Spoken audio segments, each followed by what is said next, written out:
T J ಅಬ್ರಾಮ್ ಏನು ಕೇಳಿದ್ರು ಹೇಳಿದೆ. ಸರ್ಕಾರ ಏನು ವಾದ ಮಂಡಿಸ್ತಾರೆ, ರಾಜ್ಯಪಾಲರು ಏನು ಮಾಡ್ತಾರೆ ನೋಡಿ. ದೆಹಲಿಯಲ್ಲಿದ್ದಾರೆ ರಾಜ್ಯಪಾಲರು.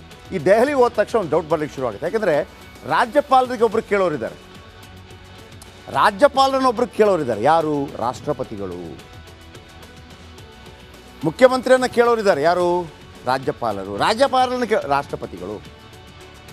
ಅವರು ರಾಷ್ಟ್ರಪತಿಗಳನ್ನು ಭೇಟಿಯಾಗುವಾಗ ಈಗ ರಾಜಕೀಯ ಇರುತ್ತಲ್ಲ, ಯಾರನ್ನು ಭೇಟಿಯಾದರು, BJP ಯಾರನ್ನಾದರೂ ಭೇಟಿಯಾದರು. ಯಾಕೆಂದರೆ ಮೂಲ ಹುಡುಕ್ತಾ ಹೋಗ್ತೀವಿ ನಾವು. ದೆಹಲಿಗೆ ಹೋದ್ರು ಅಂತಂದರೆ ಇಂಥದ್ದೆಲ್ಲ ಕಸರತ್ತುಗಳು ನಡೀತಾ ಇದೆ ಅಂತೇಳಿ. ಆದರೆ ಅವರು ಹೋಗಿರೋದು ದೆಹಲಿಯಲ್ಲಿ ರಾಜ್ಯಪಾಲರ ಸಮಾವೇಶ ನಡೀತಾ ಇದೆ. ಸಮಾವೇಶ ಮುಗಿಸಿ ನಾಳೆ ಬರ್ತಾರೆ ಗೆಹ್ಲೋಟ್.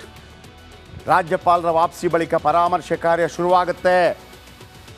CM ಸಮಜಾಯಿಷಿ ಕೊಟ್ರಲ್ಲ, CM ಹೇಳಿದ್ರಲ್ಲ, ಅಂದರೆ ನೋಡ್ರಪ್ಪ ನೀವೇನು ನೋಟಿಸ್ ಕೊಟ್ಟಿದ್ದೀರಿ, ನಿಮ್ಮ ವಿರುದ್ಧ ಪ್ರಾಸಿಕ್ಯೂಷನ್ ಯಾಕೆ ಮಾಡಬಾರ್ದು ಅಂಥೇಳಿ ಇದನ್ನು ತಿರಸ್ಕಾರ ಮಾಡಿದ್ದೀವಿ, ಇದನ್ನು ಬುಟ್ಟಿಗೆ ಸೇರಿ ಅಂತ ಕಳಿಸಿದಿರಲ್ಲ, ಅದರ ಬಗ್ಗೆ ವಾಪಸ್ ಪರಾಮರ್ಶೆ ಆಗುತ್ತೆ. ಮತ್ತೊಮ್ಮೆ ಕಾನೂನು ತಂಡದ ಜೊತೆ ಸಮಾಲೋಚನೆ ಮಾಡ್ತಾರೆ ರಾಜ್ಯಪಾಲರು. ಇನ್ನೂ ಹೆಚ್ಚಿನ ಮಾಹಿತಿ ದಾಖಲೆ ಬೇಕಿದ್ರೆ ಸರ್ಕಾರಕ್ಕೆ ಕೇಳ್ತಾರೆ. ನೋಡಿ, ದಾಖಲೆ ಕೊಡಿ. ಅಬ್ರಹಾಂ ಅವರಿಂದ ಮತ್ತಷ್ಟು ದಾಖಲೆ ಕೇಳ್ತಾರೆ ಗೆಹ್ಲೋಟ್ ರಾಜ್ಯಪಾಲ್. ಸೋಮವಾರ ಎಲ್ಲ ದಾಖಲೆ ಸಿಕ್ಕ ನಂತರ ಕೆಲವರನ್ನೆಲ್ಲ ಕರೆಸಿ ದೊಡ್ಡ ದೊಡ್ಡ ತಲೆಗಳನ್ನು, ಲಾಯರ್ಗಳನ್ನು ನೋಡ್ರಪ್ಪ ಮುಂದಿನ ತೀರ್ಮಾನ ಕೈಗೊಳ್ತಾರೆ. ದಾಖಲೆ ಆಧಾರದಲ್ಲಿ ಮುಖ್ಯಮಂತ್ರಿಗೆ ಮತ್ತೆ ನೋಟಿಸ್ ಕೊಡಬಹುದು ಅಥವಾ ಪ್ರಾಸಿಕ್ಯೂಷನ್ಗೆ ಅನುಮತಿ ಕೊಡಬಹುದು. ಪ್ರಾಸಿಕ್ಯೂಷನ್ಗೆ ಅನುಮತಿ ಕೊಟ್ಟರೆ ಅಬ್ರಾಮ್ ಅವರು ಕೋರ್ಟಲ್ಲಿ ಕೇಸು ದಾಖಲಿಸಬೇಕಾಗತ್ತೆ. ಕಳೆದ ಬಾರಿ ಯಡಿಯೂರಪ್ಪ ಅವರ ಕಾಲಾವಧಿಯಲ್ಲಿ ಸಿರಾಜುದ್ದೀನ್ ಪಾಷಾ ಮತ್ತು ಬಾಲರಾಜ್ ಅವರು ಮೊದಲು ಜನಪ್ರತಿನಿಧಿಗಳ ಕೋರ್ಟ್ಗೆ ಹೋಗಿ ನಂತರ ರಾಜ್ಯಪಾಲರ ಅನುಮತಿ ಪಡೆದು ನಂತರ ಅದು ಲೋಕಾಯುಕ್ತಕ್ಕೆ ಹೋಗುತ್ತೆ.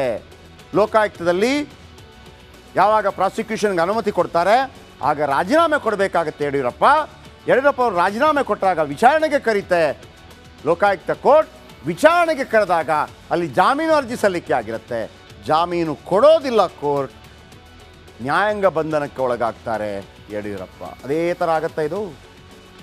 ಅದೇ ಥರ ಆಗತ್ತಾ? ಸರ್ಕಾರ ಅಥವಾ ಸಿದ್ದರಾಮಯ್ಯ ಪರ ಇದ್ದವ್ರು ಹೇಳೋದು ಹಂಗಾಗೋದಿಲ್ಲ. ಯಾಕೆಂತಂದರೆ ಅದರಲ್ಲಿ ಯಡಿಯೂರಪ್ಪನವರ ಫ್ಯಾಮಿಲಿ, ಯಡಿಯೂರಪ್ಪ ಭ್ರಷ್ಟಾಚಾರದ ವಿಚಾರದಲ್ಲಿ ಡೈರೆಕ್ಟ್ ಇನ್ವಾಲ್ವ್ಮೆಂಟ್ ಇತ್ತು. ಇದು ಭ್ರಷ್ಟಾಚಾರದ ವಿಚಾರವಲ್ಲ, ಸಿದ್ದರಾಮಯ್ಯನವರ ಇನ್ವಾಲ್ವ್ಮೆಂಟ್ ಇದರಲ್ಲಿ ಇಲ್ಲೇ ಇಲ್ಲ. ಅವರ ಪತ್ನಿಗೆ ಏನು ಬರಬೇಕಾಗಿದ್ದಂಥ ಆಸ್ತಿ ವಿಚಾರ ಅದು. ಸಿದ್ದರಾಮಯ್ಯನವರನ್ನು ಇಂಡೈರೆಕ್ಟ್ ಆಗಿ ಬಂದು ಅಟ್ಯಾಕ್ ಮಾಡ್ತಾ ಇದೆ BJP ಅನ್ನೋಂಥ ಆರೋಪ. ಓಕೆ, ಇದೆಂಗ್ರಿ ಸ್ವಜನ ಪಕ್ಷಪಾತ ಆಗತ್ತೆ? ತಮ್ಮ ಹಕ್ಕಿಯಲ್ಲೇ ಬರುವಂಥ ದುಡ್ಡು, ತನ್ನ ಹಕ್ಕಲ್ಲಿ ಬರಬೇಕಾದಂಥ ಜಾಗವನ್ನು ಪಾರ್ವತಿ ಮೇಡಮ್ ಅವರು ತಗೊಂಡಿದ್ದಾರೆ, ಸ್ವಜನ ಪಕ್ಷಪಾತ ಹೆಂಗೆ ಹೇಳಿ ಸರ್ಕಾರ ವಾದ ಮಾಡ್ತಾ ಇದೆ. ಓಕೆ, TJ ಅಬ್ರಾಮ್ ಏನು ಕೇಳಿದ್ರು ಹೇಳಿದೆ. ಸರ್ಕಾರ ಏನು ವಾದ ಮಂಡಿಸ್ತಾರೆ, ರಾಜ್ಯಪಾಲರು ಏನು ಮಾಡ್ತಾರೆ ನೋಡಿ. ದೆಹಲಿಯಲ್ಲಿದ್ದಾರೆ ರಾಜ್ಯಪಾಲರು. ಈ ದೆಹಲಿ ಹೋದ ತಕ್ಷಣ ಒಂದು ಡೌಟ್ ಬರಲಿಕ್ಕೆ ಶುರುವಾಗುತ್ತೆ. ಯಾಕೆಂದರೆ ರಾಜ್ಯಪಾಲರಿಗೆ ಒಬ್ಬರು ಕೇಳೋರಿದ್ದಾರೆ. ಯಾರು? ರಾಷ್ಟ್ರಪತಿಗಳು. ಮುಖ್ಯಮಂತ್ರಿಯನ್ನು ಕೇಳೋರಿದ್ದಾರೆ. ಯಾರು? ರಾಜ್ಯಪಾಲರು. ರಾಷ್ಟ್ರಪತಿಗಳು. ಅವರು ರಾಷ್ಟ್ರಪತಿಗಳನ್ನು ಭೇಟಿಯಾಗುವಾಗ ಈಗ ರಾಜಕೀಯ ಇರುತ್ತಲ್ಲ, ಯಾರನ್ನು ಭೇಟಿಯಾದರು, BJP ಯಾರನ್ನಾದರೂ ಭೇಟಿಯಾದರು. ಯಾಕೆಂದರೆ ಮೂಲ ಹುಡುಕ್ತಾ ಹೋಗ್ತೀವಿ ನಾವು. ದೆಹಲಿಗೆ ಹೋದ್ರು ಅಂತಂದರೆ ಇಂಥದ್ದೆಲ್ಲ ಕಸರತ್ತುಗಳು ನಡೀತಾ ಇದೆ ಅಂತೇಳಿ. ಆದರೆ ಅವರು ಹೋಗಿರೋದು ದೆಹಲಿಯಲ್ಲಿ ರಾಜ್ಯಪಾಲರ ಸಮಾವೇಶ ನಡೀತಾ ಇದೆ. ಸಮಾವೇಶ ಮುಗಿಸಿ ನಾಳೆ ಬರ್ತಾರೆ ಗೆಹ್ಲೋಟ್. ರಾಜ್ಯಪಾಲರ ವಾಪಸಿ ಬಳಿಕ ಪರಾಮರ್ಶೆ ಕಾರ್ಯ ಶುರುವಾಗುತ್ತೆ. CM ಸಮಜಾಯಿಷಿ ಕೊಟ್ರಲ್ಲ, CM ಹೇಳಿದ್ರಲ್ಲ, ಅಂದರೆ ಇಚ್ಛೆ ಮಾಡಬೇಕು, ಮಾಡೇ ಇಲ್ಲ, ಅವತ್ತೇ ಕೊಟ್ಟುಬಿಟ್ರು, 7 ದಿನಗಳಲ್ಲಿ ಕೊಟ್ಟುಬಿಡಿ. ಓಕೆ, ಕೊಟ್ಟಿದ್ದಾರೆ, ತಪ್ಪೇನಿಲ್ಲ, ಕೊಡಬಾರ್ದು ಅಂತೇನಿಲ್ಲ. ಈಗ ಸರ್ಕಾರದ ಸಮಜಾಯಿಷಿಯನ್ನು ಮುಡಾದ ಬಗ್ಗೆ ಈಗ ನೀವು TJ ಅಬ್ರಹಾಂ ಹೇಳಿದ್ದು ಕೇಳಿಕೊಳ್ಳ್ರಿ. ಭೂಮಿ ಆಗುತ್ತೆ, ಅದು ಹೆಂಗ್ರಿ ಕೃಷಿ ಭೂಮಿ ಆಗುತ್ತೆ? 2004ರಲ್ಲಿ ಮತ್ತೆ 2001ರಲ್ಲಿ ಸೈಟ್ ಆಗಿದೆ, ಹಂಚಿಕೆ ಆಗಿದೆ. ಯಾರಿಗೋ ಹಂಚಿದ್ದ ಸೈಟನ್ನು ಖರೀದಿ ಮಾಡಿದ್ರ ನೀವು ಮಲ್ಲಿಕಾರ್ಜುನ್ ಅವರೇ ಅಂತ TJ ಅಬ್ರಹಾಂ ಕೇಳೋದು. 2004ರಲ್ಲಿ ನೀವು ಜಮೀನು ಖರೀದಿ ಮಾಡ್ತೀರಿ, ಆ ದಾಖಲೆ ಪ್ರಕಾರ ನೀವು ಹೇಳ್ತೀರಿ ಅಲ್ಲಿ ಕೃಷಿ ಭೂಮಿ ಅಂತ. ಅಲ್ಲಿ ಕೃಷಿ ಭೂಮಿ ಇರಲಿಲ್ಲ, ಕೃಷಿ ಜಮೀನು ಇರಲಿಲ್ಲ, ಬಡಾವಣೆ ಇತ್ತು. 2001ರಲ್ಲಿ ಬಡಾವಣೆ ಇರುತ್ತೆ.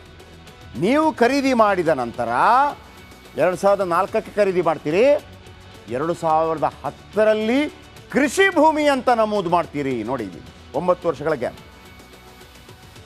ವಿಜಯಪುರಂ ಏನು ಹೇಳ್ತಿದ್ದಾರೆ?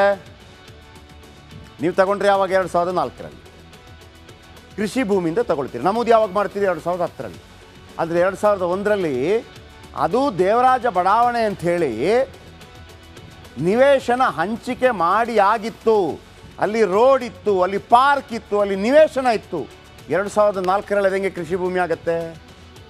ಕೃಷಿ ಭೂಮಿ ಆಗಿದ್ದು ಯಾವಾಗ? 2010ರಲ್ಲಿ ನೀವು ಮಾಡಿಕೊಂಡ್ರಿ. ಹೆಂಗೆ? ಯಾರು ಮಾಡಿದ್ದು? ತಹಶೀಲ್ದಾರ್ ಮತ್ತು ಜಿಲ್ಲಾಧಿಕಾರಿಗಳು ಇದು ಕೃಷಿ ಭೂಮಿ ಅಂತ ನಮೂದು ಮಾಡ್ತಾರೆ. ಅವರು ಕೃಷಿ ಭೂಮಿ ಅಂತ ನಮೂದು ಮಾಡಬೇಕು ಅಂತಂದರೆ ಹೋಗಿ ಪರಿಶೀಲನೆ ಮಾಡಿರಬೇಕು. ಯಾರು? ಇಬ್ಬರೂ ಪರಿಶೀಲನೆ ಮಾಡಿರಬೇಕು. DC ಪರಿಶೀಲನೆಗೆ ಹೋದಾಗ ಅಲ್ಲಿ ಇದ್ದದ್ದು ಬಡಾವಣೆ.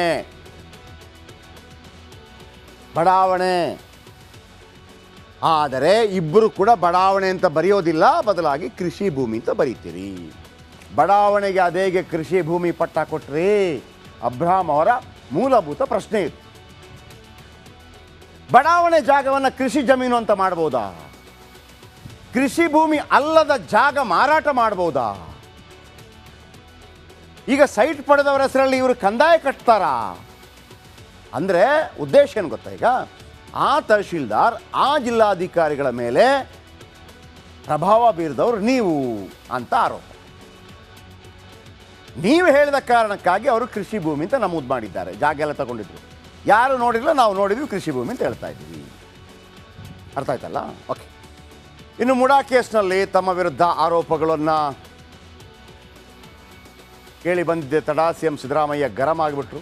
ಇದೇ ಕೇಸ್ ಇಟ್ಟುಕೊಂಡು ಪ್ರಜಾಪ್ರಭುತ್ವದ ಕಗ್ಗೊಲೆ ಮಾಡಲಾಗ್ತಾ ಇದೆ ಅಂತ ಗುಡುಗಿದ್ರು. ಮುಖ್ಯಮಂತ್ರಿಗೆ ಮಂತ್ರಿಮಂಡಲ ಕೂಡ ಸಾಥ್ ಕೊಡ್ತಾ ಇದೆ. ಬನ್ನಿ, ಇದರ ಬಗ್ಗೆ ಒಂದು ಸ್ಪೆಷಲ್ ಪ್ಯಾಕೇಜ್. ಕಾನೂನು ರೀತಿ ಅವರು ಮಾಡಿಲ್ಲ, ನಾನು ಯಾಕೆ ಎದುರ್ಕೋಬೇಕು? ಕಾನೂನು ಬಾಹಿರ ನೋಟಿಸ್ ಬೇಕಾಗಬೇಕು. ಅದಕ್ಕೋಸ್ಕರ ಆ ನೋಟಿಸನ್ನು ವಿಡ್ರಾ ಮಾಡಬೇಕು. ಅಬ್ರಾಮ್ ಒಬ್ಬ ಅವನ ಆಂಟಿಜೆಂಟ್ಸ್ ನೋಡಿದಾಗ ಅವನೊಬ್ಬ ಬ್ಲ್ಯಾಕ್ ಮೇಲರು.